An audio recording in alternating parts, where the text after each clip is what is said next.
Hi friends, Harish గారు eliminate అయ్యారని తెలుస్తుంది మనకి.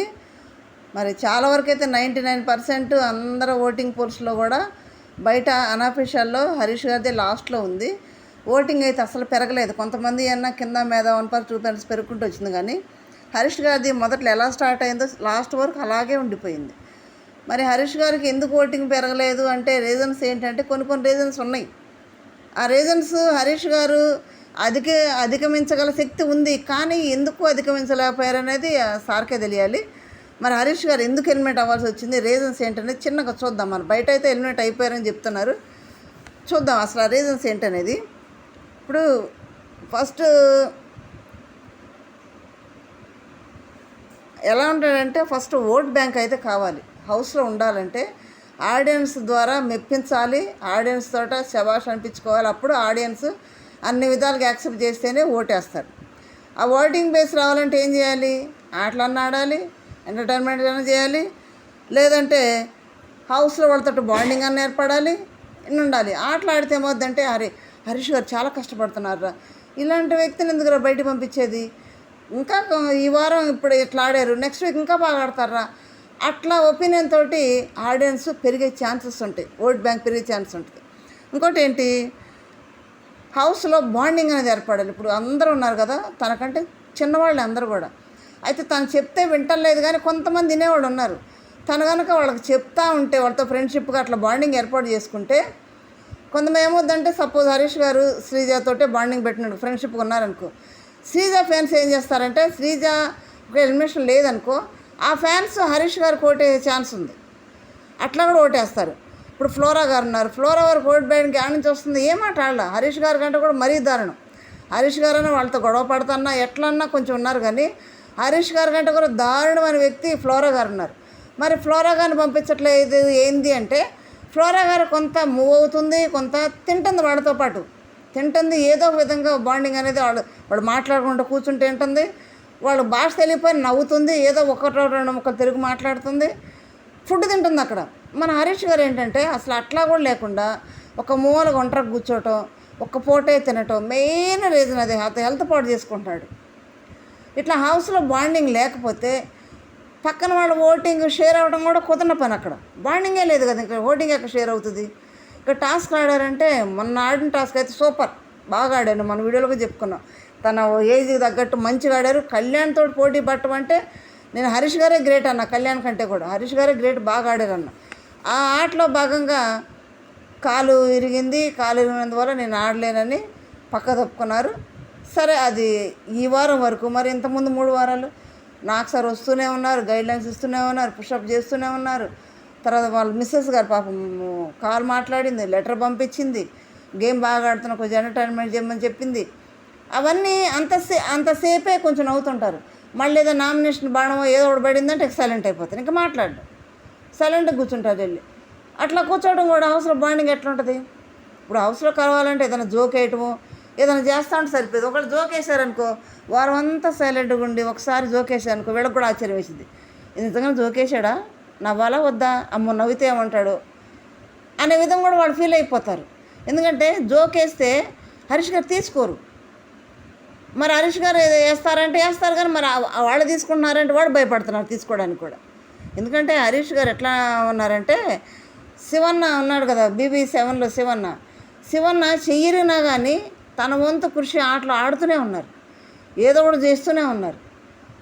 మరి ఇప్పుడు కొంచెం కాలే కదా, ఏదన్నా చిన్నగా ఏదన్నా సంచాలకు కానీ ఏదైనా చేయొచ్చు కూడా. అవేం చేస్తారు, అది కాదు, ఏదైనా జోకులు వేసుకుంటూ వాళ్ళతో పాటు కూర్చోవడం అన్నా చేయాలి, ఏదైనా గైడ్లైన్స్ చేయడం కానీ, ఏదైనా పుషప్లు చేయడం కానీ, హ్యూమానిటీ ఉందంటుగా ఏదైనా రూల్స్ వాళ్ళు చెప్పడం కానీ, మారల్స్ చెప్పడం కానీ అట్లా చేయొచ్చు. పిల్లలకి పుషప్ చేయొచ్చు. ఇప్పుడు ఎదుగుతున్న పిల్ల కాబట్టి వాళ్ళకి గైడ్లైన్స్ కూడా మంచిగా ఇచ్చి ముందుకు పంపించవచ్చు. అదేం లేదు, పని వాళ్ళు వింటారంటే, ఆ చిన్నపిల్ల కాబట్టి కొంతమంది వినేవాళ్ళు ఉంటారు. మారల్స్ చెప్తే అక్కడ వాళ్ళకి ఏది లేదు కాబట్టి చెప్తే వింటారు. వినేవాళ్ళు ఎవరు లేరంటే చెప్తే కదా వినటానికి, చెప్పట్లేదు, మరి అది లేదు.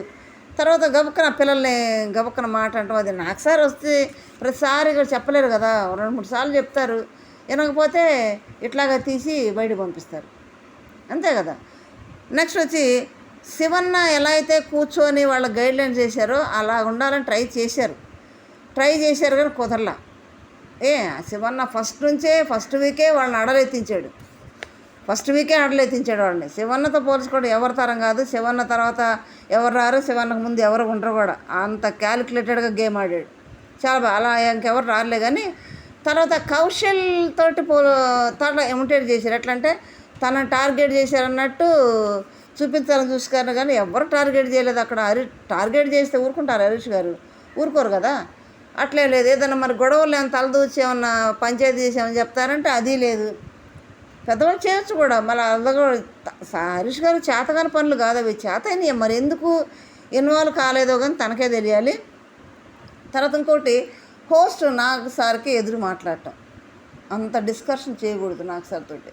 ఏదన్నా ఒక విషయం అంటే ఇది అంటే ఏమన్నా అడిగితేనే జవాబు చెప్తారు. చాలా షోలు చూస్తున్నాం కదా. అంతకుముందు షోల కంటే కూడా ఇప్పుడు నాగ్ సారు బ్యాటింగ్ కోటింగ్ బాగుంది. ఎందుకో 3 వారాలు 4 వరుసన కూడా ఫస్ట్ వారం నుంచి మొదలుపెట్టి ఇప్పుడు కూడా ప్రోమోలు ఏం చెప్తున్నారు, గొడవలు ఎక్కువైపోయినాయి, వాళ్ళు గొడవల సంగతి తేల్చేయాలంటున్నారు. అట్లా కొంచెం అంటే నాగ్ సార్ కోపంగా అడుగుతున్నా తెలుస్తుంది కదా. దాంట్లో మనకు వచ్చి ఇన్పుట్స్ తీసుకోవాలి. అవి చాలా ఇచ్చారు కూడా హరీష్ గారికి. ఇన్పుట్స్ తీసుకోవడం మానేసి హోస్ట్కి ఎదురు మాట్లాడటం అది కరెక్ట్ కాదు. అది యాక్సెప్ట్ చేయరు, ఎవరు కూడా యాక్సెప్ట్ చేయరు. First point.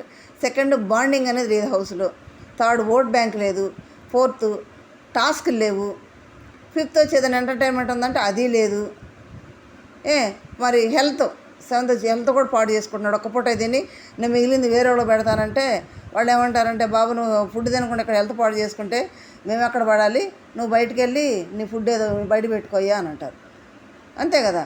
మళ్ళీ నేను ఇలా చేస్తే మా అమ్మనే మా నాన్న లెక్క చేయను, వాళ్ళనే లెక్క చేయను అంటే అది కరెక్ట్ కాదు కదా. అది మన ఇంట్లో సరిపోద్ది కానీ హౌస్ కదా, అది సరిపోదు కదా. అట్లా ఆడియన్స్ కూడా చిన్నవి కూడా పట్టించుకుంటారు. చిన్న కూడా దానివల్ల కూడా ఓట్ బ్యాంక్ అనేది పెరుగుతుంది అక్కడ. నిన్న శ్రీజాకి ఓట్ బ్యాంకే లేదు చూడు. చిన్నపిల్లని ఆట ఆడేటప్పటికి ఓట్ బ్యాంక్ సర్ర పెరిగింది కదా. ఆ పిల్ల పెట్టిన ఎఫర్ట్ అది. తర్వాత చేసే పక్కన పెడితే, గెలిచేది పక్కన పెడితే ఎలా ఆడింది, ఎంత ఎఫర్ట్ పెట్టింది అంతే. కాబట్టి సరే ఏదన్నా కానీ హరీష్ గారు జర్నీ అయితే హౌస్లో ముగిసిందన్నట్టు మనకు తెలుస్తుంది. హరీష్ గారు బయటకు వచ్చి హ్యాపీగా సంతోషంగా ఉండాలని కోరుకుందాం. ఫుడ్ తిని, ఎందుకంటే అక్కడ తింటలేదు పాపం. అది తినకుండా ఉండటం కూడా మనకు కూడా మంచిగా ఉండదు కదా. చూసేవాడికి, లైవ్ చూసేవాడికి అయితే బాధగానే ఉంటుంది. తినకుండా కూర్చోవడం బాధగానే ఉంటుంది. తన ఫ్యామిలీ గురించి బాధపడతారు. కాబట్టి హరీష్ గారు ఆ వాతావరణంకి, ఆ పిల్లల దగ్గర వాళ్ళు చేసే పనులకి తను ఇష్టపడట్లేదు, సెట్ అవ్వట్లేదు. వాళ్ళు చేసే పనులు నచ్చట్లేదు. ఎందుకంటే పెద్దరకం కదా కాబట్టి అవును కదా. అందుకని ఆ పిల్లలు చేసే చిలిపి పనులు అవన్నీ కూడా హరీష్ గారికి నచ్చట్లా. అది చెప్తే వాళ్ళు ఎట్లా తీసుకుంటారో మళ్ళీ అదొకటి. ఎందుకులే హరీష్ గారు మన సత్తనగా సెట్ కాదు, అందుకని బయటికి పంపించారన్నది తెలుస్తుంది. చిన్న రీజన్స్ అయినా కానీ మరి ఫెయిర్ అనేది మీరే డిసైడ్ చేయండి అది. Okay friends, thank you.